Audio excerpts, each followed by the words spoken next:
Əziz oxatanlar və xüsusən yüksələn bürcü oxatan olanlar, gəlin görək sizi 2026-cı ildə nələr gözləyir. Əziz oxatan bürcləri, baxdığım zaman görürəm ki, sizin üçün həyatınızla bağlı, əsasən də karyeranız, işiniz, gücünüz, maddiyyatınızla bağlı önəmli böyük transformasiya enerjiləri var. Xüsusən də yüksələn bürcünüzə qulaq asın, bu arada unutmayın.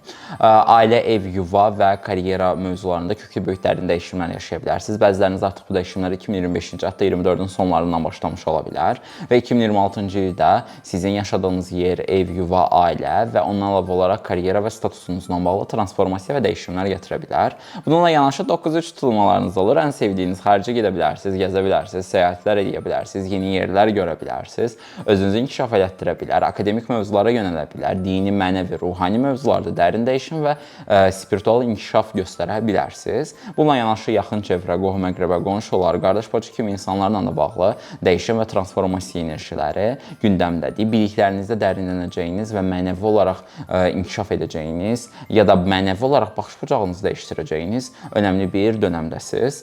Bundan əlavə Yupiter sizin 8-ci və 9-cu evlərinizə keçir. Zaten Yupiter sizi təmsil edir. Yupiter ilin ilk 6 ayında sizin 8-ci evinizdə olacaq. Bu deməkdir ki, həmin dönəmdə etdiyiniz rituallar, ruhani praktikalar, enerji çalışmaları çox güclü işləyəcək. Əməliyyat, əgər xüsusən də yüksələn bürcünüz oxatansa və doğum xəritənizdə başqa neqativ sərt təsirlər yoxdursa, əməliyyat tərzi şeylərdə ekstra qoruma gətirə bilər, amma bunu sırf bu dediyimə güvənərək bir şey eləməyin. Bununla yanaşı həm də Yupiterin 8-ci evinizdə olmağı mənəvi sehrinizi, enerjinizi, gücünüzü də olduqca artıracaq bir şeydir.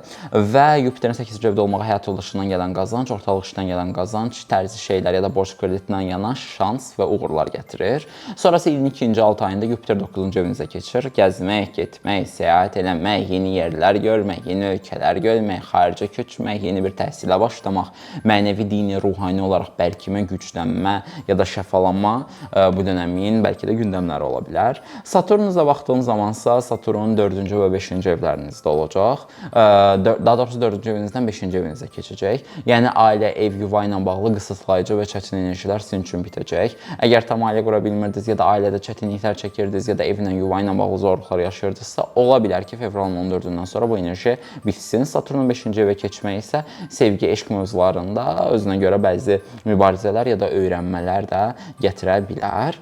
Bundan əlavə əziz oxatan bürcləri, yanvar ayına baxdığım zaman əsaslı gündəminizin pul və maddiyyat olacağını və maddi mövzuların gündəmə gələ biləcəyini deməyim mümkündür. Fevral ayında isə həyatınızda ailə, ev, yuva mövzuları ön plana çıxacaq kimi yanvarın sonu, fevral aylarında xaricə getmək və ya səyahət eləmək də gündəmə gələ bilər. Mart ayında ailə ilə bağlı gərginliklər, sıxıntılar, biraz zorluqlar ola bilər və 10-cu evinizdə tutulma olur. Karyera ilə bağlı dəyişim, transformasiya, vəzifə dəyişimi ya da yüksəlmə, yenmək ya da yeni bir işə girmək kimi şeylər ola bilər. Bundan əlavə mart ayında Yupiter retrosu qutarır, yəni borc, kredit, nəsə belə şeyləriniz var idisə, bunlar düzəlir və həyat enerjiniz çox güclənəcək. Çünki Yupiter sizi təmsil edir. Yəni onun retrosunun bitməyi həyat enerjinizdə böyük bir yüksəliş gətirəcək. Xüsusən mart ayında ev dəyişmək, evdə nəyisə dəyişmək ya da ailə, evlə bağlı mövzularda gözəl enerjilər var. Mart ayının 30-dan sonra iş həyatından daha şanslı və uğurlu ola bilərsiniz. Aprel ayına baxandasa sevgi mövzuları əsaslı fokusunuzdur. Xüsusən aprelin 9-undan sonra, hətta 24-ündən sonrası daha da çox sevgi gündəminizə gələcək. Ciddi münasibət, sevgi, ikili münasibətlər həyatınızın əsaslı fokus nöqtəsinə girə bilər. May aylarına baxdığım zamansa biraz mayın 18-dən sonra xəstələnməyə ya da qripə ya da iş həyatında biraz çətinliklərə nisbətən meyillisiniz. May ayının əvvəlləri yuxularınızdan xəbərlər ala bilərsiniz. Ruhani bacarıqlarınızda artış hiss edə bilərsiniz. Mayın sonları və iyunun əvvəlləri xarici görünüşünüz, seçimləriniz, tərzinizlə bağlı bəlkə də bir dəyişim yaşaya bilərsiniz. İyun aylarına baxanda xaricə getmək, gəzmək, səyahət etmək üçün olduqca gözəldir. İyunda, avqustda olduqca dəstəkləyicidir sizin xəritənizdə. Bundan əlavə olaraq ciddi münasibətlər gündəmə gələ bilər, amma iyunun 28-dən sonra ciddi münasibətlərlə bağlı bəzi mübarizələr ola bilər. Bununla yanaşı iyunun 29-undan etibarənsə borc, kredit ya da ortalıq işdən gələn qazanc, həyat yoldaşının qazancı kimi mövzular biraz mübarizəli ola bilər. Amma bir dönəmdə həmişəlik yox. Və iyunun sonlarına doğru maddi mövzular həyatınızın çox-çox əsaslı gündəmləridir. İyul ayında karyeranız varsa uğurlar, nailiyyətlər qazana bilər və yüksələ bilərsiniz. Avqust aylarına baxdığım zaman isə Dostluqlardan yana bol-bol dəstəklənə bilərsiniz. Avqustun 10-undan sonra seksual enerjiniz çox yüksələcək, cinsel enerjiniz güclənəcək və avqust xaricə getmək, gəzmək, səyahət etmək ya da köçmək üçün iddialı və dəstəkləyici bir dönəmdir. Bundan əlavə avqustun 28-də ailə, ev, yuva ilə bağlı dəyişim var. Yəni tam avqust xaricə köçmək üçün ideal bir vaxtdır. Bu arada xəbəriniz olsun. Avqust, sentyabr və bu ərəfələr.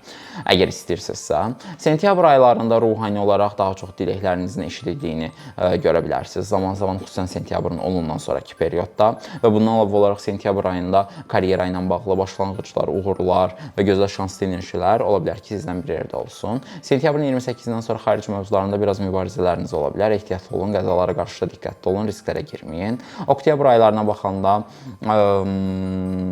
oktyabr ayları iş həyatı gündəmdədir, dostluqlar gündəmdədir. Dostlarınızla vaxt keçirdə bilər, sosiallaşa bilər ya da yeni həyatınıza dostluqlar girə bilər.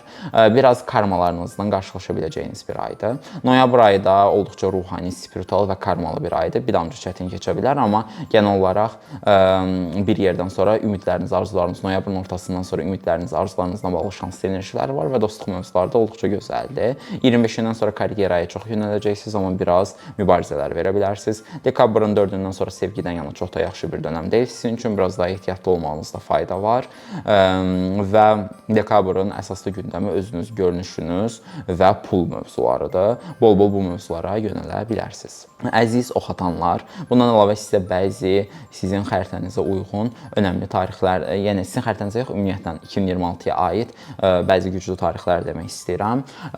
Yanvarın 6-sı gözəl sevgi dolu enerjilər sizdə yüksəkdir. Yanvarın 3-ü etdiyiniz rituallar daha düzgün işləyə bilər. Yanvarın 8-i seksual enerji olduqca yüksəkdir. Yanvarın 20-si də 23-ü də hamısında da seksual enerji yüksəkdir. Yanvarın 22-sindən yanvarın 20-sindən fevralın 2-sinə, 3-ünə, 4-ünə qədər biraz travmatik, sərt və seksual enerjilər var, amma biraz sərt enerjilərdə ehtiyatlı olmaq lazımdır. Fevral aylarına baxdığım zaman isə fevralda sizin üçün tutulma baş verir, önəmlidir. Yəni günəş ay tutulmalarından günəş tutulması baş verəcək. Bu da sizin həyatınızda güclü təsir göstərən bir faktordur. Bunu onsuz da bayaq demişəm. Mart aylarına baxandasa həyatınızda manifestlər üçün əla bir vaxtdır. 19-u 22-si gözəldir, 7-si də sevgi, eşqlə bağlı manifestlər də gözəldir. Ayın 3-ü isə ailə, ev, yuva, ev almaqla bağlı rituallar eləməyiniz üçün yaxşı bir zamandır. Ya da bəlkə də elə o vaxtlarda nəsə olar, nə bilirsiniz. Aprel aylarına baxanda 17-si sizin üçün oluşu sevgi dolu eşq enerjilərinin yüksək olduğu dönəmdir. Sevgi ilə bağlı rituallar üçün gözəldir. 25-i travmatik və sərt enerjilər var. 25-i o ərəfələrdə biraz diqqətli olun. May aylarına baxdığım zaman 14-ü manifestlər üçün əladır. İyun ayında 9-u sizin üçün möhtəşəm sevgi dolu eşq enerjisi yüksəkdir. İyunun 26-sı yenə biraz kişilərlə bağlı xüsusən problemli bir dönəmdə, xəyal qırıqlığına meyillidir o gün və o ərəfələr.